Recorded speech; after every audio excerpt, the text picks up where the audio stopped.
Hi, I'm Eric Peterson, and the Park Administrator at Wildlife Prairie Park, and I'm with Ellen. She's with Southern Illinois University, who's just concluded a 3-year Bobcat study.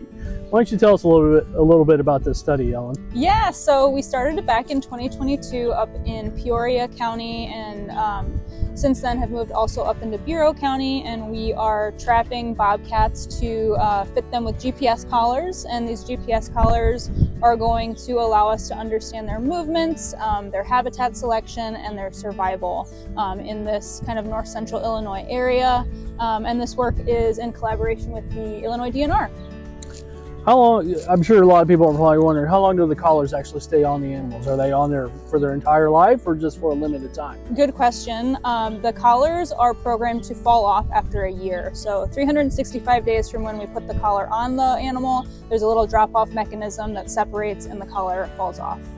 So you're tracking like migratory patterns and stuff for these bobcats, like where all they're going? Yeah, so mainly we're interested in their general space use, so something called like the home range, and then also for juvenile bobcats that might leave like their natal home range is what we call it, they disperse, and so we're actually able to get those really long distance dispersal movements as well. And then during this time of year, we actually start to see females exhibit kind of denning behavior where they're clustering, so we're actually able to find their den sites as well. Okay.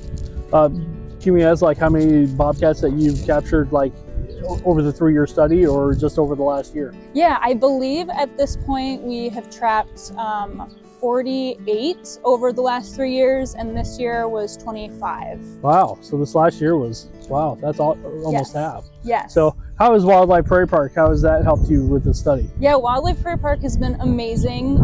Last year we trapped an adult female here, and then this year we actually trapped her again, as well as 5 other bobcats. And so this year has been a really great year at Wildlife Prairie Park. We've trapped 6 total. Wow, it's great to know that we have that many bobcats, wild bobcats actually in the park, along with the 2 that we have here on display. So, yeah. So what is the ultimate goal that you're going to do with the information that you've gathered? Yeah, so like I said, we're working with the Illinois DNR, and this is really to inform their management in this area.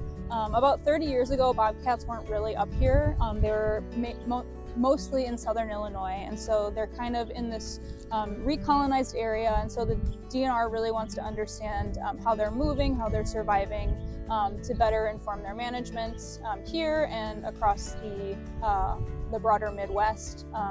And then personally, Katie, the other PhD student, and I will be using this data for our dissertations and hopefully publishing it in different academic journals. Any big surprises on things that you guys discovered over the last 3 years? Not any huge surprises. I think the biggest thing is that these bobcats in this area need a ton of space. Their home ranges are really, really big compared to other parts of Illinois, other parts of the country even, and we're finding that that's because a lot of the forested habitat that they like is highly fragmented by agricultural land. So they kind of have to travel really, really far to get all the resources that they need. Well, it sounds like it was a fantastic study, and we really enjoyed having you guys out in the park for the last 3 years. It was great information that, everything that you've shared with us, and we appreciate really working with you, and we really hope that we can help, future studies, going on like this in the future. Yeah, so, awesome. Thank you so much. All right, thank you. Take care.